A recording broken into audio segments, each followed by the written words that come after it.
পশ্চিমবঙ্গ সরকারের উদ্যোগে আজ থেকে শুরু হচ্ছে জনকল্যাণ শিবির। অর্থাৎ আজকে 15ই জুন এই জনকল্যাণ শিবির শুরু হচ্ছে। 15ই জুন, 16ই জুন এবং 17ই জুন 2026 এই 3 দিন আপনার এলাকায় কোথায় জনকল্যাণ শিবির সংগঠিত হচ্ছে বা সেখানে কি কি প্রকল্পের সুবিধা আপনারা পাবেন, এই বিষয়ে বিস্তারিত জানবো এই ভিডিওতে। সঙ্গে থাকবেন। চ্যানেলে নতুন হলে সাবস্ক্রাইব করে পাশে বেল আইকনে ক্লিক করবেন। বন্ধুদের সাথে ভিডিওটা শেয়ার করে তাদেরকেও ইনফরমেশন দেওয়ার চেষ্টা করবেন। তো বন্ধুরা, এখানে দেখছেন নতুন ওয়েবসাইট পশ্চিমবঙ্গ সরকার লঞ্চ করেছে জনকল্যাণ শিবিরের উদ্দেশ্যে, অর্থাৎ jks.wb.gov.in। অফিসিয়াল ওয়েবসাইটের লিঙ্ক ভিডিওর ডেসক্রিপশনে পাবেন, সেখান থেকে ডাইরেক্ট আপনি এই পেজে আসতে পারবেন। এবার এখানে এই পেজে আসার পর একটু নিচের দিকে যদি আসেন, এখানে আপনি দেখতে পাবেন যে কি কি প্রকল্পের আপনি কাজ হবে বা কি কি প্রকল্প থাকছে সেগুলো এখানে দেওয়া রয়েছে। তবে এখানে সেন্ট্রাল গভর্নমেন্ট এবং স্টেট গভর্নমেন্টের সমস্ত প্রকল্প এখানে দেওয়া রয়েছে। এখানে এগ্রিকালচার ডিপার্টমেন্ট থেকে অন্নপূর্ণা যোজনা, শিক্ষাশ্রী, মেধাশ্রী, এই সমস্ত স্কিম যেমন রয়েছে, এই পপুলার স্কিমগুলো এখানে রয়েছে। এর সাথে আরও কিছু সার্ভিস রয়েছে, অটল পেনশন যোজনা থেকে শুরু করে আয়ুষ্মান ভারত, বিনামূল্যে সামাজিক সুরক্ষা যোজনা, সমস্ত স্কিমের নাম এখানে দেওয়া রয়েছে। তবে এখানে আপনাদেরকে জানিয়ে রাখি, আপনারা ক্যাম্পে গিয়ে জানবেন যে কি কি প্রকল্পের সেখানে আবেদন চলছে। উজালা যোজনা থেকে শুরু করে সমস্ত প্রকল্পের নাম দেওয়া রয়েছে। তবে সমস্ত প্রকল্পের যে আবেদন সেখানে চলবে এমন কোনো সেখানে সম্ভাবনা নেই। তবে ম্যাক্সিমাম প্রকল্পের এখানে নাম দেওয়া রয়েছে, সেগুলো সম্বন্ধে জানকারি সেখান থেকে আপনি নিতে পারবেন।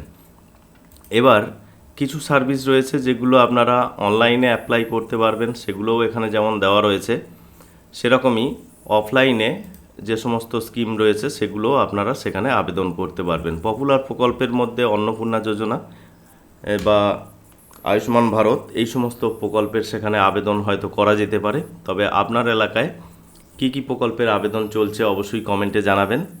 আর আমাদের এখানে কি কি প্রকল্পের আবেদন চলছে সেগুলো আপডেট পেলে আপনাদেরকে আবার ভিডিওর মাধ্যমে জানাবো।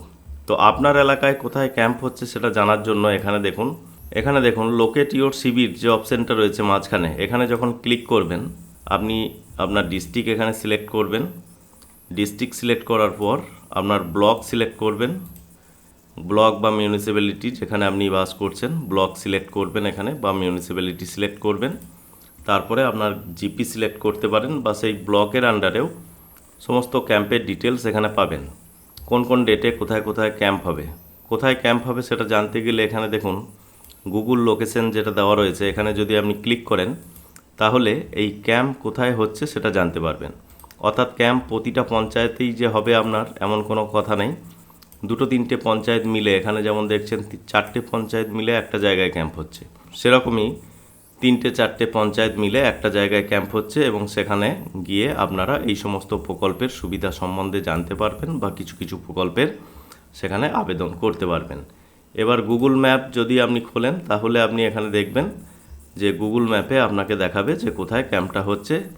সেই অনুযায়ী সেই লোকেশনে গিয়ে আপনি এই জনকল্যাণ শিবির সম্বন্ধে বিস্তারিত তথ্য পাবেন বা সেখানে কি কি প্রকল্পের আবেদন চলছে বা কিভাবে আবেদন হচ্ছে সেগুলো জানতে পারবেন। তো বন্ধুরা, 15 থেকে 17 তারিখ এই 3 দিন জনকল্যাণ শিবিরের আয়োজন করেছে পশ্চিমবঙ্গ সরকার। আপনার এলাকায় কোথায় ক্যাম্প হবে সেটাও যেমন জানতে পারবেন, সেরকমই নো ইওর সার্ভিসে ক্লিক করলে সেখানে বিভিন্ন রকম প্রকল্প সম্বন্ধে বিস্তারিত তথ্য পাবেন। এখানে পপুলার প্রকল্পগুলো যেগুলো রয়েছে সেগুলোও আপনি এখান থেকে জানতে পারবেন বা আবেদন করতে পারবেন। তো বন্ধুরা, আপনারা ক্যাম্পে গিয়ে অবশ্যই জানবেন যে কী কী প্রকল্পের আবেদন চলছে এবং আমাদেরকেও কমেন্টে জানাবেন আপনার এলাকায় কী কী প্রকল্পের সুবিধা সেখানে পাওয়া যাচ্ছে বা কী কী প্রকল্পের আবেদন করা যাচ্ছে।